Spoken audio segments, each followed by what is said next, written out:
انہوں نے یہی کہا جی کہ میرا نکاح جو ہے وہ ایک تو انہوں نے کہا کہ جو یعنی کہ طلاق جو ہے وہ پہلے ہو گئی تھی نومبر میں نہیں بلکہ اس سے پہلے طلاق ہو گئی تھی، اور جو نکاح ہے وہ جو ہے 1 جنوری 2018 نہیں بلکہ فروری میں ہوا ہے. تو اس کی انہوں نے ذرا وضاحت کی ہے. لیکن اس سے بڑھ کر جو ہے جو مفتی سعید صاحب ہیں ان کا بھی ایک بیان تھا عمران خان کے بارے میں، اور عدت کے بارے میں ان کا ایک بیان تھا جس میں انہوں نے کہا تھا کہ اگر عورت جو ہے جس کو طلاق ہوئی ہے یا پھر وہ دوبارہ نکاح کر رہی ہے، اگر وہ یہ تصدیق کر دے کہ اس کی عدت مکمل ہو چکی ہے تو اس کے اوپر اس کی بات پہ یقین کرنا پڑتا ہے، یعنی کہ اس کا مطلب ہوتا ہے کہ عدت واقعتاً مکمل ہو گئی ہے. اور سپریم کورٹ آف پاکستان کا ایک فیصلہ بھی موجود ہے بائی دا وے کہ 39 دن کی اس میں مدت بتائی گئی ہے کہ 39 دن جو ہے اس کی عدت ہوتی ہے. اس فیصلے کا جو ہے اس فیصلے کو لو اور نیچے جوڈیشری ہے وہ بھی کوٹ کرتی ہے. اب دیکھتے ہیں کہ آج جو فیصلہ آتا ہے اس میں کیا سپریم کورٹ آف پاکستان کے برعکس جا کے لو جوڈیشری فیصلہ دیتی ہے. اور پھر جناب اس کیس میں آج سلمان اکرم راجہ اور رضوان عباسی، بائی دا وے رضوان عباسی صاحب جو ہیں جو کہ پروسیکیوٹر بھی تھے سائفر کیس میں FIA کے، وہ یہاں بھی عمران خان کے خلاف اس کیس کے اندر بھی وہ وکیل ہیں جو اس میں مدعی پارٹی ہے اس کے عمران خان کے خلاف. تو رضوان عباسی نے کیا کوئی عمران خان کے اوپر PhD کی ہوئی ہے کہ وہ ہر کیس میں عمران خان کے خلاف وہ نظر آتے ہیں؟ تو بہرحال چلے، یہ وکیل کا رائٹ ہوتا ہے کہ وہ کسی کی طرف سے بھی آ سکتا ہے، کوئی بھی کسی وکیل کو کر سکتا ہے اس کی ایکسپرٹیز کو دیکھتے ہوئے. لیکن ذرا مجھے اس پہ تھوڑا سا تجسس ہو رہا ہے بھائی کہ رضوان عباسی ہی ہر جگہ پہ کیوں فور فرنٹس پہ آتے ہیں، اور ان کا کلائنٹ جو ہے وہ مختلف کلائنٹس ہوتے ہوئے جو ان کا آگے جو مخالف پارٹی وہ ایک کامن ہے عمران خان، تو پھر کلائنٹ بھی کوئی ان کا سیم ہو سکتا ہے کیا؟ اچھا، مفتی سعید صاحب نے پھر آج کہا عدالت کے اندر کہ انہوں نے کہا جی کہ اون چودھری مجھے یہاں پر لے کر آئیں میں تو یہاں مجھے نہیں پتا کہ کیا معاملہ، مجھے تو اون چودھری یہاں پر لے کر آئیں. اون چودھری نے بھی اپنا بیان میرا ریکارڈ کروایا. تو یہ کچھ چیزیں آج چلتی رہیں. ایک موقع پہ سلمان اکرم راجہ اور رضوان عباسی کے درمیان ٹھیک ٹھاک قسم کی ذرا تل کلامی بھی ہو گئی، نوک جھوک بھی ہو گئی، جس پر جج قدرت اللہ صاحب نے کہا جی کہ آپ نے جو ہے یہاں پہ خاموشی سے اپنی جو ہے وہ جرا کریں اور ایک دوسرے پہ آپ جو ہے جو اپنے بات کرنی ہے وہ کریں. بائی دا وے جرا کے والے سے بھی مکمل رائٹ نہیں دیا گیا. پاکستان تحریک انصاف کے جو موجودہ چیئرمین ہیں بیرسٹر گوہر صاحب، انہوں نے یہ کہا ہے کہ بھئی ہمیں جرا کا مکمل طور پر اختیار نہیں دیا گیا، ہمیں حق نہیں دیا گیا. اور ساتھ ہی ساتھ وہ یہ کہتے ہیں کہ ہم کچھ ایویڈنس جو ہے وہ کچھ ڈاکومنٹس وغیرہ ہم لگانا چاہ رہے تھے ساتھ بطور شواہد، وہ بھی ہمیں نہیں لگانے دیے گئے. تو وہ یہ کہہ رہے تھے کہ کل فیصلہ آ جانا ہے، یعنی کہ آج کا وہ کہہ رہے تھے کہ فیصلہ آ جانا ہے، اور اس میں بھی وہ سزا دے دیتے تو دے دے والے سزا. لیکن ہمیں نظر آ رہا ہے کہ اس کیس کے اندر بھی وہ کہہ رہے ہیں کہ ہمیں جو ہمارا رائٹ تھا فری ٹرائل کا وہ ہمیں نہیں دیا گیا. اس کے علاوہ اس میں عمران خان کا بیان بھی ایک سامنے آیا جیل کے اندر سے. ایک تو عمران خان نے بائی دا وے صحافیوں سے گفتگو کرتے ہوئے اس بات کی تصدیق کی ہے کہ انہیں ڈیل آفر ہوئی ہے. اور وہ ڈیل کیا آفر ہوئی ہے وہ کل کی ویڈیو میں نے آپ کو بتایا تھا کہ مراد سعید نے اس بات کی تصدیق کی تھی کہ عمران خان کو جو ہے 3 سال کا کہا گیا تھا کہ 3 سال تک وہ خاموش رہیں اور بندی گالہ میں بیٹھ جائیں. اپنی پارٹی سے کسی بندے کو وزیر اعظم کا کینڈیڈیٹ نامینیٹ کرتے ہیں تو نامینیٹ کرتے ہیں، لیکن بعد میں پھر وہ اس سے الگ ہو جائیں گے اور پارٹی کے معاملات سے بھی وہ الگ ہو جائیں گے اور پارٹی کو کسی قسم کی کوئی ایڈوائس وغیرہ وہ نہیں دیں گے. تو عمران خان نے اس بات کی تصدیق کی ہے کہ ہاں مجھے اٹک جیل میں جو ہے بشرا بی بی کے ذریعے پیغام بھجوایا گیا تھا کہ آپ جو ہے ایسا کریں کہ 3 سال کے لیے آپ سیاست سے لا تعلق ہو جائیں، کنارہ کشی اختیار کر لیں، خاموش ہو کر بنی گالہ میں بیٹھ جائیں، تو آپ کو جیلوں سے نکال دیا جائے گا، آپ کو جو ہے وہ ریلیف دے دیا جائے گا کیسز کے اندر بھی. لیکن عمران خان صاحب کہتے ہیں کہ میں نے یہ کہا کہ میری جو ڈیل ہے وہ یہ ہے کہ میں جمہوری عمل سے پیچھے کسی صورت بھی نہیں ہٹوں گا. تو انہوں نے کہا جی میری یہ ڈیل ہے، باقی میں نے کوئی کسی قسم کی ڈیل نہیں ماننی، اور تمام ڈیلوں کو ایکسیپٹ کرنے سے عمران خان نے انکار کیا. پھر جناب آج کے یعنی کہ سماعت پہ کل کی جو سماعت تھی اس پہ عمران خان نے پیغام بھی بھیجا ہے بیرسٹر گوہر کے ذریعے اپنے پارٹی کے ورکرز کو، ووٹرز کو، اور انہوں نے کہا جی کہ جو میرے پارٹی کے ورکرز ہیں، ووٹرز ہیں، وہ اللہ پر بھروسہ رکھیں، اللہ سے مدد مانگیں. اور انہوں نے کہا جی کہ 8 فروری کا جو دن ہے وہ آزادی کی جنگ کا دن ہے، اور اس دن آپ سب نے اپنی ذمہ داری نبھانی ہے اور سب نے نکل کر اپنا ووٹ کاسٹ کرنا ہے. اور جو PTI کے جو لوگ ہیں ان کو انہوں نے خاص پیغام دیا کینڈیڈیٹس کو، اور نیچے جو پولنگ ایجنٹس ہیں کہ بھئی آپ نے فارم 45 ہر صورت میں حاصل کرنا ہے آپ نے اپنے متعلقہ پریزائڈنگ افسران سے. باقی اس کے علاوہ جو معاملہ ہے اس کیس میں آج سزا ہو جائے گی، اور میکسیمم جو ہے 5 سال تک کی سزا جو ہے اس کیس کے اندر دی جا سکتی ہے. بائی دا وے کل میرے پروگرام میں مسلم لیگ نون کے رہنما اور سابق وزیر قانون اور سیکرٹری لا جو ہیں بیرسٹر ظفر اللہ صاحب تھے میرے پروگرام میں، جن کی لا کے اوپر بھی بڑی گرپ ہے اور جن کی دینی معاملات کے اوپر بھی کافی گرپ ہے. تو انہوں نے بڑے باشگاف الفاظ میں کہا کہ یہ جو عمران خان کے اوپر اور بشرا بی بی کے خلاف جو چل رہا ہے عدت میں نکاح کا کیس، یہ کیس جو ہے یہ فوجداری جو ضابطۂ فوجداری ہے اس کے اندر یہ نہیں آتا۔ پھر انہوں نے یہ بھی کہا کہ دینی معاملات پہ اگر دینی تعلیمات کے مطابق بھی دیکھا جائے، اگر اس کو جو ہماری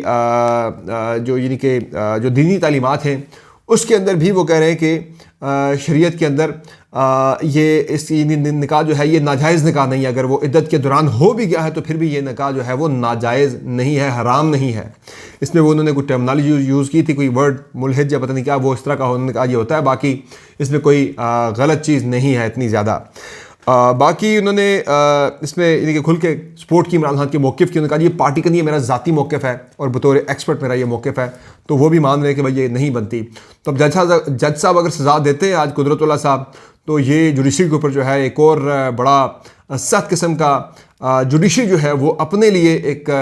میں سے کہوں گا کہ گھڑا کھودے گی، اور اس گھڑے سے اس غیر مقبول قسم کے گھڑے سے نکلتے نکلتے ہماری جوڈیشری کو کئی جو ہے دہائیاں لگ جانی آگے کہ وہ اس طرح سے ایک سیاسی جماعت کے خلاف، ایک سیاسی لیڈر کے خلاف اس طرح سے استعمال ہوئی تھی۔ تو دیکھتے ہیں کہ آج اس کیس کے فیصلے میں جو جج صاحب ہیں وہ استعمال ہونے سے گریز کرتے ہیں یا وہ خوشی خوشی استعمال ہوتے ہیں، کیونکہ صرف یہ ایک جج کا معاملہ نہیں ہے بلکہ یہ پوری جوڈیشری کے اوپر ایک سوال اٹھتا ہے، جو کہ ایک بہت ہی مقدس انسٹیٹیوشن ہے، لیکن پاکستان کے اندر کافی زیادہ جوڈیشری کے رول کے اوپر سوالات اٹھ رہے ہیں۔ پھر جناب بات کر لیتے ہیں ذرا ڈیل کے حوالے سے۔ ڈیل کی چلے بات تو ہو گئی، ڈیل کے علاوہ جو ایک خبر چل رہی ہے اسلام آباد کے حلقوں میں آپ کو بڑی خبر دے رہا ہوں، اور وہ خبر جناب یہ چل رہی ہے کہ اسمبلی جو ہے، قومی اسمبلی، وہ 8 فروری کے الیکشن کے 1 مہینے کے اندر دوبارہ سے تحلیل ہو جائے گی۔ اس کی وجہ کیا ہے؟ اس کی وجہ یہ بتائی جا رہی ہے کہ کسی بھی سیاسی جماعت کو سادہ اکثریت نہیں ملنی اس الیکشن کے اندر۔ مسلم لیگ نون جو ہے وہ 70 سے 75 سیٹیں مسلم لیگ نون لے لے گی، 60-65 سیٹیں جو ہے وہ پاکستان پیپلز پارٹی کو مل جائے گی، اور 70-75 سیٹیں ہی جو ہے وہ پاکستان تحریک انصاف کے انڈیپینڈنٹس کو مل جائے گی۔ تو باقی اکا دکا یعنی کہ تھوڑی بہت سیٹیں جو ہے 6-7 سیٹیں ایم کے ایم کو، 4-5 سیٹیں جو ہیں وہ جے یو آئی کو، اس طرح سے سیٹیں انہیں مل جانی ہیں، اور کوئی بھی ایک پولیٹیکل پارٹی جو ہے وہ حکومت بنانے کی پوزیشن میں نہیں آ سکے گی۔ یعنی اگر ہم بات کریں پاکستان پیپلز پارٹی کی، تو پاکستان پیپلز پارٹی کے چیئرمین بلاول بھٹو زرداری اعلان کر چکے ہیں کہ وہ نون لیگ کے ساتھ مل کر حکومت نہیں بنائیں گے۔ اب دیکھتے ہیں کہ کیا عمران خان اپنے جو انڈیپینڈنٹس ہیں وہ بلاول بھٹو زرداری کو دیتے ہیں۔ مجھے تو بالکل 1% بھی یقین نہیں ہے کہ عمران خان اپنے انڈیپینڈنٹس کو بلاول بھٹو زرداری کو دیں، آلدو ایک اس کے لیے پیپلز پارٹی کی ایک اس پہ ارینجمنٹ ایک موجود ہے کہ اعتزاز احسن صاحب، جو مجھے پلان کا پتہ چلا ہے، جو میرے علم میں ہے، کہ اعتزاز احسن صاحب کے ذریعے عمران خان کو اپروچ کیا جائے گا پیپلز پارٹی کی جانب سے کہ آپ اپنے انڈیپینڈنٹس دیں تاکہ نون لیگ کی حکومت بننے سے روکا جا سکے، اور نون لیگ کی حکومت اگر آتی ہے تو یہ پیپلز پارٹی تو یہ پاکستان تحریک انصاف کے ورکرز کو بشمول عمران خان کو مزید وکٹمائز کرے گی۔ تو اگر پیپلز پارٹی کی حکومت آتی ہے تو ہم گارنٹی دیتے، تو گارنٹر جو ہے وہ اعتزاز احسن صاحب بنے گے عمران خان کے سامنے کہ بھائی کسی قسم کی وکٹمائزیشن میں نہیں ہونے دوں گا، میں آپ کو گارنٹی دیتا ہوں، آپ اپنے بندے دیں پیپلز پارٹی کو۔ ایک سینیریو تو یہ بن سکتا ہے جس میں امکانات کافی کم ہے، عمران خان کی جو ہے مزاج کو دیکھتے ہوئے مجھے اس کا امکان اتنا زیادہ نہیں لگ رہا۔ پھر پیپلز پارٹی کے چیئرمین بلاول بھٹو زرداری بڑا واضح کر چکے ہیں کہ نون لیگ کے ساتھ مل کے تو انہوں نے حکومت کسی صورت نہیں بنانی، تو وہ والا سینیریو بھی گیا۔ پھر نون لیگ کی اگر میں بات کروں تو نون لیگ اگر واضح اکثریت نہیں لے پاتی تو پھر کس کے ساتھ مل کے وہ حکومت بنائیں گے؟ آئی پی پی کے ساتھ، جن کی اتنی سیٹیں نہیں ہیں قومی اسمبلی کی، 2 سے 3 سیٹیں ان کی میکسیمم آئیں گی۔ کیا وہ جے یو آئی کے ساتھ مل کے حکومت بنائیں گے؟ کیا وہ یعنی سب کو میں ملا بھی لوں، اگر جے یو آئی کو، ایم کیو ایم کو، استحکام پاکستان پارٹی کو اور جی ڈی اے کو، ان سب کی ملا کر 20 سیٹیں نہیں بنتی ہیں، تو نون لیگ اگر اپنی جنرلی 70-80 سیٹیں لیتی ہے تو 20 سیٹیں کی ملا کے پھر بھی 100 بنتی ہیں۔ حکومت بنانے کے لیے آپ کو 166 نشستیں آپ کو چاہیے، جو ہے نا 166 اگر ہم دیکھیں تو 342 کا اس مرتبہ ایوان نہیں ہے، بلکہ ایوان جو ہے وہ 336 جو ہے وہ سیٹوں پر مشتمل جو ایوان ہوگا، تو تقریباً 167 سیٹیں جو ہے وہ چاہیے ہوں گی حکومت بنانے کے لیے، 168 سیٹیں غالباً چاہیے ہوں گی حکومت بنانے کے لیے۔ تو یہ کوئی اتنا آسان کام نہیں ہوگا کہ کوئی بھی آ کے حکومت بنا لے۔ تو اس میں اب جو معاملہ جناب ہے امپورٹنٹ وہ یہ ہے کہ نون لیگ کے لیے بھی یہ میجک نمبر جو ہے وہ حاصل کرنا 167 کا، یہ کوئی اتنا آسان کام نہیں ہوگا۔ پھر اس کے علاوہ جناب جو تحریک انصاف کی بات کریں تو انڈیپینڈنٹس ہیں، انڈیپینڈنٹس کے ساتھ ان کو ریزرو سیٹیں نہیں ملنی، تو ان کی حکومت بھی جو ہے بظاہر آتی ہوئی نظر نہیں آ رہی۔ تو پھر یہ سینیریو جو ہے یہ اس کی بات ہوئی کہ ممکنہ سینیریو یہ بن سکتا ہے اور شاید یہ ممکنہ سینیریو بنایا بھی جائے. اس کے بعد پھر یہ ہوگا جناب کہ جب یہ حکومت نہیں بنا سکیں گے تینوں میں سے کوئی بھی پارٹی اکیلے میں یا کسی کے ساتھ مل کر بھی, تو پھر ایک